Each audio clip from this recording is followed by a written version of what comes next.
রমজানে রোজা রেখে যদি কেউ স্ত্রী সহবাস করে ফেলে তাহলে কি শুধু রোজা ভেঙে যাবে নাকি এর জন্য আছে বড় কাফফারা? আজ জানব নবী সাল্লাল্লাহু আলাইহি ওয়াসাল্লামের একটি গুরুত্বপূর্ণ হাদিস থেকে। হযরত আয়েশা রাদিয়াল্লাহু আনহা বর্ণনা করেন, এক ব্যক্তি নবী সাল্লাল্লাহু আলাইহি ওয়াসাল্লামের কাছে এসে বলল, হে আল্লাহর রাসূল, আমি তো শেষ হয়ে গেছি, জ্বলে গেছি।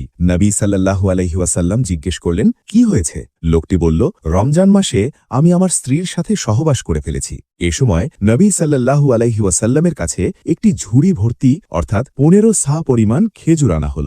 নবী সাল্লাল্লাহু আলাইহি ওয়াসাল্লাম বললেন, এই খেজুরগুলো সাদকা করে দাও। সহিহ হাদিস, বুখারী, হাদিস নাম্বার 1995। এই হাদিস থেকে আমরা গুরুত্বপূর্ণ শিক্ষা পাই। রমজানের দিনে ইচ্ছাকৃতভাবে স্ত্রী সহবাস করলে শুধু রোজা ভাঙে না, বরং এর জন্য তওবা করতে হবে এবং কাফফারা আদায় করতে হবে। কাফফারা হল একজন দাস মুক্ত করা, অর্থাৎ বর্তমানে প্রযোজ্য নয়, অথবা টানা 60 দিন রোজা রাখা, অথবা 60 জন গরিবকে খাবার খাওয়ানো। তবে এই হাদিসে নবী সাল্লাল্লাহু আলাইহি ওয়াসাল্লাম সেই ব্যক্তিকে সহজভাবে সাদকা করার নির্দেশ দেন, যা ইসলামের দয়ার শিক্ষা দেয়। আর ইসলাম আমাদের শাস্তি দেওয়ার সাথে সাথে তওবার দরজাও খুলে রেখেছে। আজকের চ্যালেঞ্জ হল, রমজানের পবিত্রতা রক্ষা করুন এবং রমজানের রোজার আদব ও বিধান সম্পর্কে অন্তত একটি নতুন হাদিস শিখুন এবং অন্যকে শেয়ার করুন। কমেন্টে লিখুন, এই হাদিস থেকে আপনি কি শিক্ষা পেলেন? এক কথায় লিখে জানান। এমন ছোট ছোট হাদিস ও ইসলামের সুন্দর শিক্ষা জানতে চাইলে ভিডিওটি লাইক করুন, শেয়ার করুন এবং আমাদের পেজ বা চ্যানেল ফলো ও সাবস্ক্রাইব করে পাশে থাকুন।